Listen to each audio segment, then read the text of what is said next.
ഇവിടെ ഹണി റോസ് എന്നുള്ളൊരു നടി നായികയായി ശക്തമായൊരു കഥാപാത്രത്തെ റേച്ചൽ എന്ന സിനിമയിൽ റേച്ചൽ എന്നുള്ള കഥാപാത്രത്തെ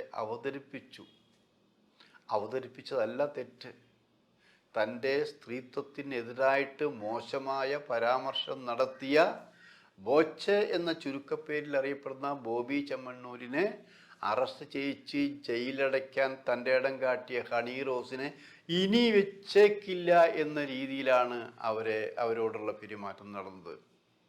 പക്ഷെ കോടതി കർശനമായി നിലപാടെടുത്തുകൊണ്ട് ബോച്ചയ്ക്ക് ഇനിയൊന്നും ചെയ്യാൻ പറ്റില്ല എന്നാണ് പറഞ്ഞിരിക്കുന്നത്. ബോച്ചയ്ക്ക് മാത്രമാണ് ചെയ്യാൻ പറ്റില്ല എന്ന് പറയുന്നത്.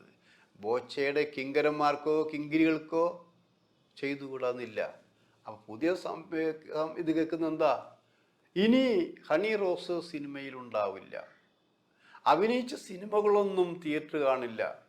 അതിലേറ്റവും പുതിയത് അവർ നായികയായി അഭിനയിച്ച റേച്ചൽ സിനിമ റിലീസ് ചെയ്യാൻ പറ്റില്ല, അത് എടുക്കുന്ന വിതരണക്കാരൊക്കെ പിന്മാറും എന്നാണ് പറഞ്ഞിരിക്കുന്നത്.